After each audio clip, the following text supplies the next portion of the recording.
नमस्कार. माझ्या यूट्यूब चॅनलवरतीच म्हणजेच कोमल रेसिपीज या चॅनलवरती तुम्हा सर्वांचं स्वागत आहे. आज मी अगदी तोंडात टाकताच विरघळणारी अशी मिठाई बनवणार आहे.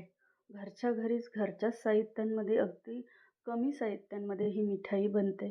आंब्याचा सीझन चालू आहे. खूप छान आणि खूप टेस्टी. आपल्याला किती गोड हवी आहे त्याप्रमाणे आपण घरच्या घरी ही मिठाई बनवणार आहोत. इथे मी घरीच पनीर बनवून घेतलं आहे. हे पनीर, ह्या पनीरमध्ये 1 पाऊच दूध पावडर घालायची. हा नेसलेचा ते ₹10चा 1 पाऊच आहे. आणि साखर, पिठी साखर म्हणजे मिक्सरमधून दळून घेतलेली साखर. किती गोड हवं आहे त्याप्रमाणे तुम्ही घालू शकता.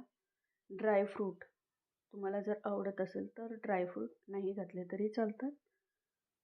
आणि मँगोचा पल्प. हे सर्व चांगलं मिक्स करून घ्यायचं. एक असा गोळा तयार होतो.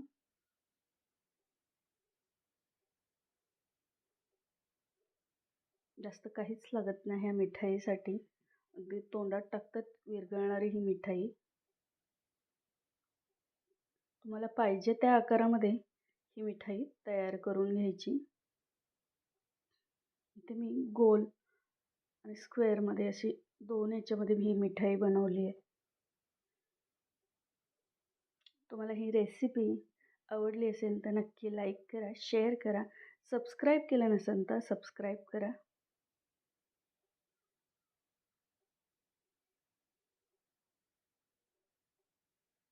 खूप छान अशी मँगो मिठाई तयार होते आपली.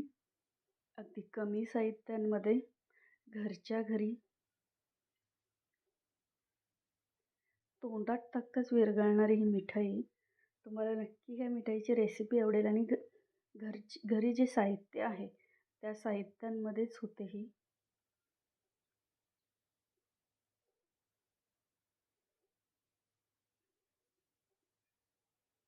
मी असं स्क्वेअरमध्ये आणि गोलमध्ये अशा 2 प्रकारच्या मिठाई तयार करून घेतल्यात. तुम्ही बघू शकता किती नरम आणि सॉफ्ट झाली आहे. Thank you for watching.